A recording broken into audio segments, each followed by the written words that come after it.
Hello, everyone, and welcome to the next episode of the Expert Talk. And today I'm super excited because I am talking to a former colleague, which is super, super nice. And I'm super happy that I have today with me Helena Jelinek. So, Helena, nice to meet you. How are you? Nice to see you, Suzette. Thank you so much for having me. I'm really excited to be talking to you finally. I'm doing great. How are you? That's wonderful. Yeah, I'm fine. Thank you so much. So, we have kind of a hard winter now in Leipzig, Germany, but you are in Switzerland, right? So, it's colder. So, exceptionally, today is a beautiful day in central Switzerland. I'm just outside of Lucerne, and today is a beautiful sunny day. But yes, it is. It is of course cold and a lot of snow in the mountains. But yeah, it's good. Wonderful. Okay, let's start this right here during our episode. As usual, I'm going to present my guest. So, the guest today is you, Helena. And let me just try to summarize your beautiful and very, very, let's say, broad background. So, and please correct me if I'm wrong afterwards. So, if I'm right, you have over 12 years of experience in B2C, luxury, and hospitality, working with brands like Hilton and Intercontinental. There you organize global events from corporate conferences to high profile weddings for the rich and famous. Moreover, you studied business administration and English. Okay, fingers crossed, I'm pronouncing this correct. Philology. But marketing initially seemed boring to you. And this changed at the moment you watched Mad Men with Don Trapper, which made marketing so exciting to you. Later, you realized you had always been a marketeer by heart, drawn to storytelling, strategy, and creativity.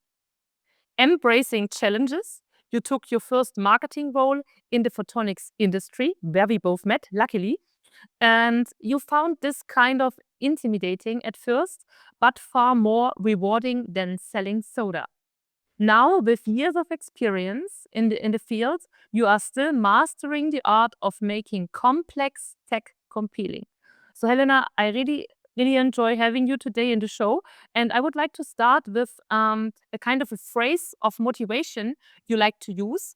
And it goes like, I do believe people can achieve freedom, wealth, and fulfillment with one laptop, one backpack, and one brilliant idea. So, welcome, Helena.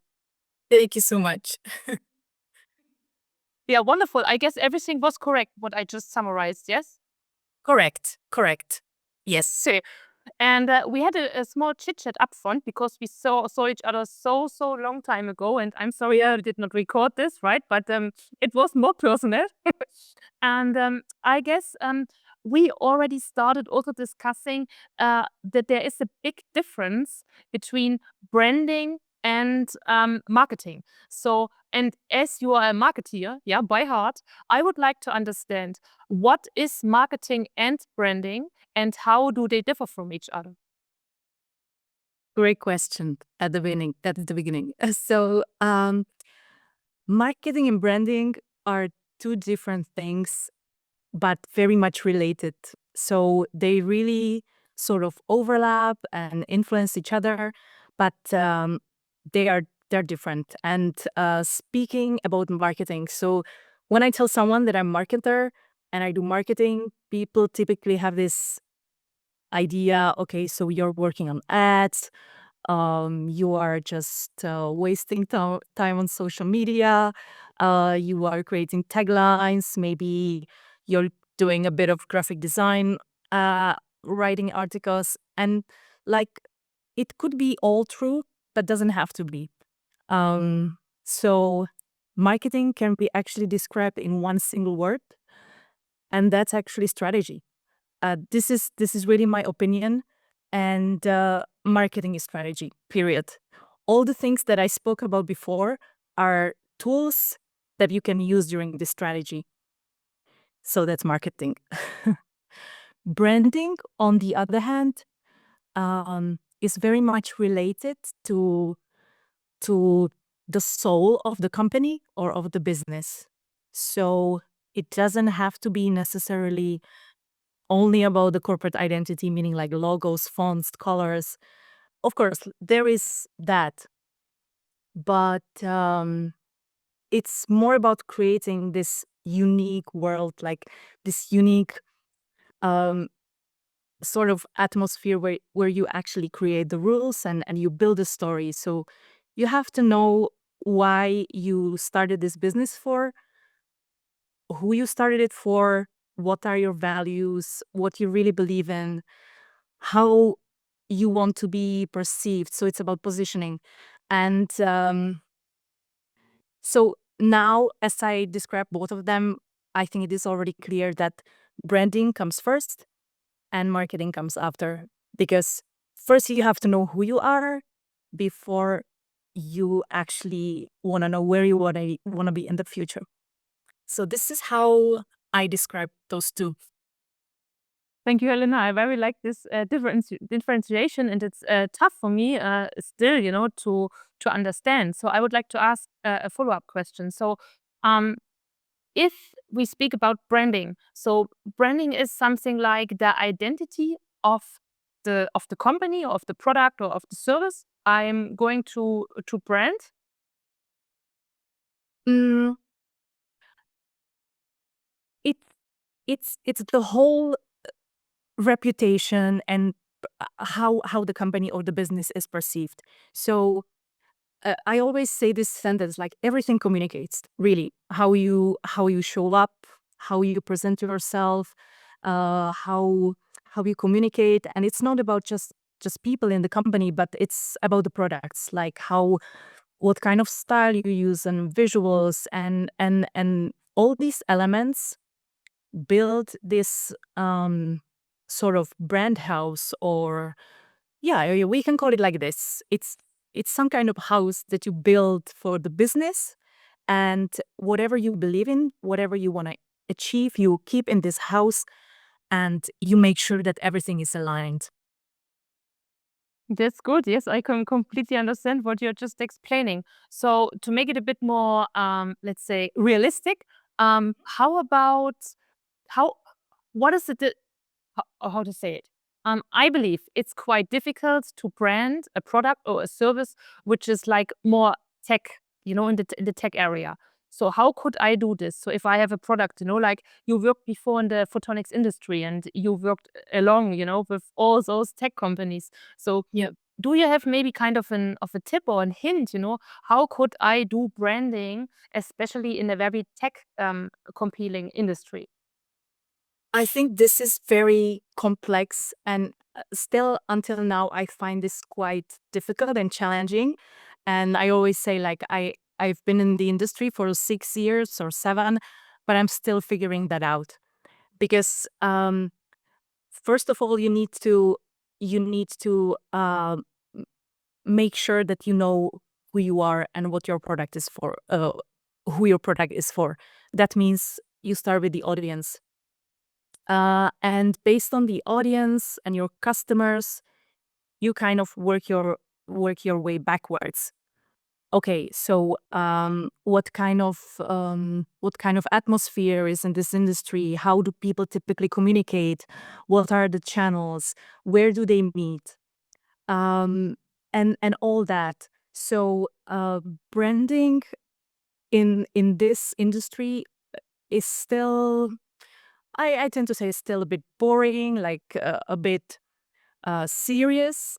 But it doesn't have to be like, there are many companies that really have great branding and great marketing, and whatever is unique typically pays off, and there's so much potential for making companies in photonics stand out.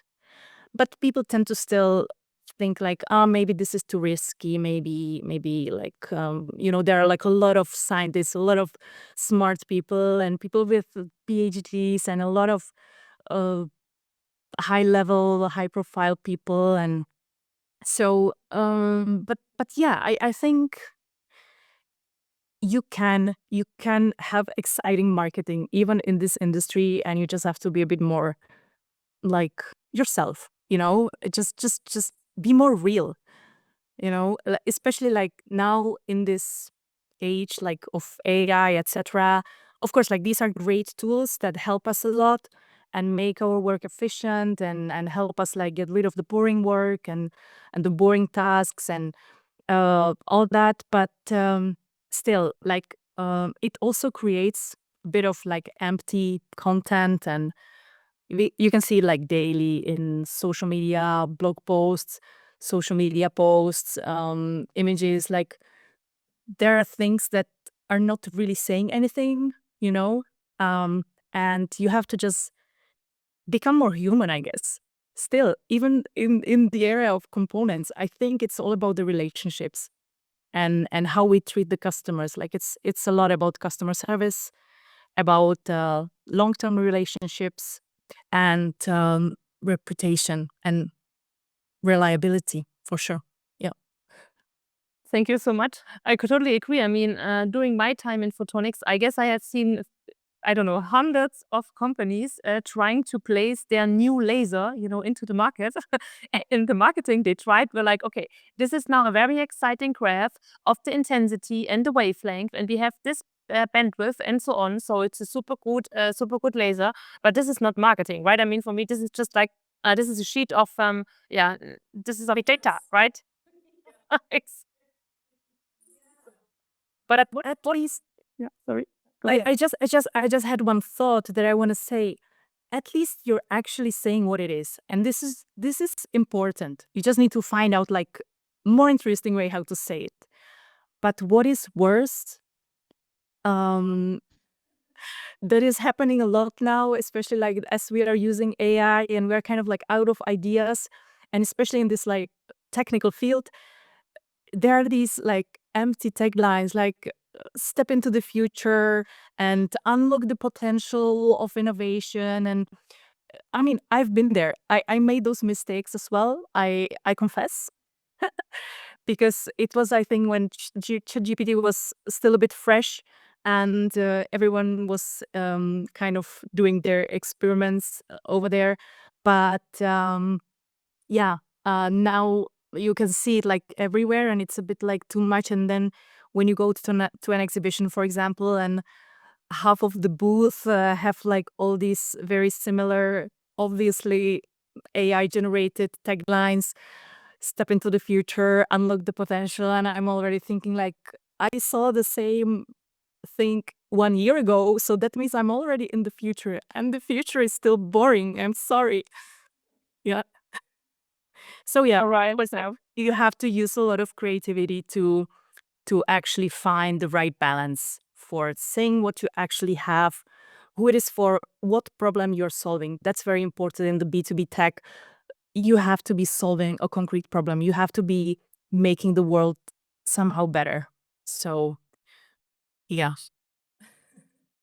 What kind of trends did you discover in terms of marketing and branding?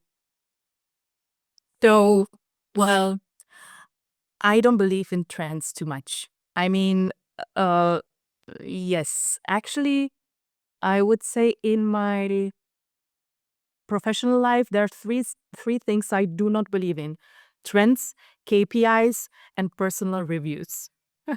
So, but let's get back to trends. So, um, you know, nowadays there's so much noise, especially in the online world and social media. People tend to tell you what you should be doing, what you shouldn't be doing, and like now you should be creating content about that. You should be creating content in that format because it pays off, and you have to be on TikTok. Like you have to sell your components on TikTok because like you will get viral maybe, and you will get this engagement.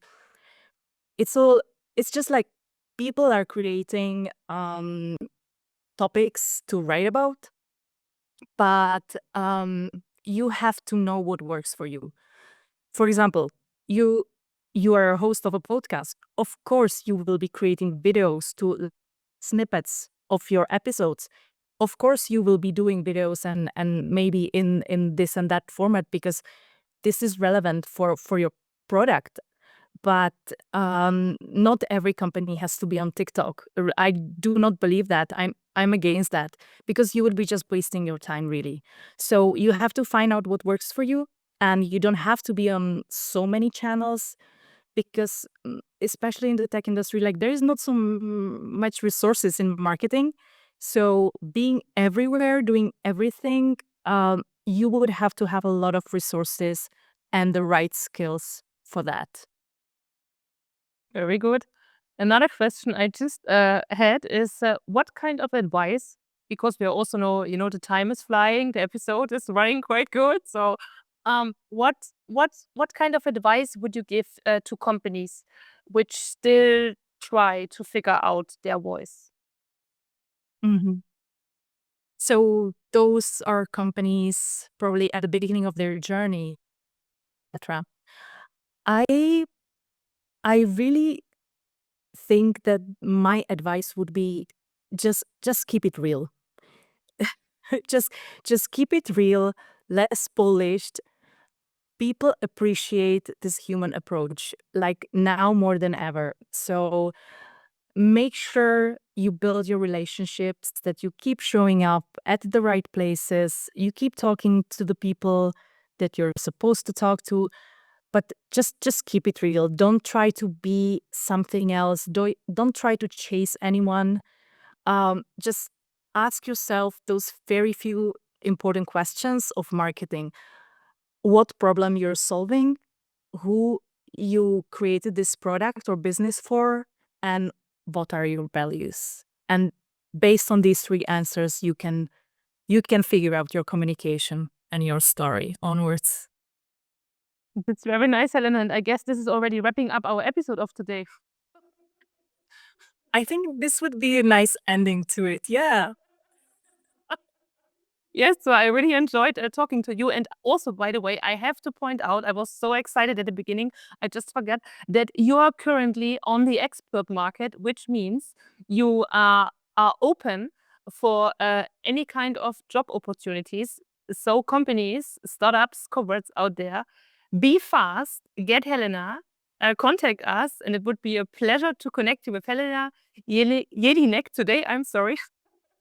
And yeah, so this is wrapping up the episode of today. The expert talk, it was great talking to you, Helena. And yeah, folks, stay tuned for the next episode. See you soon. Bye bye. Thank you so much, Suzette. Bye bye.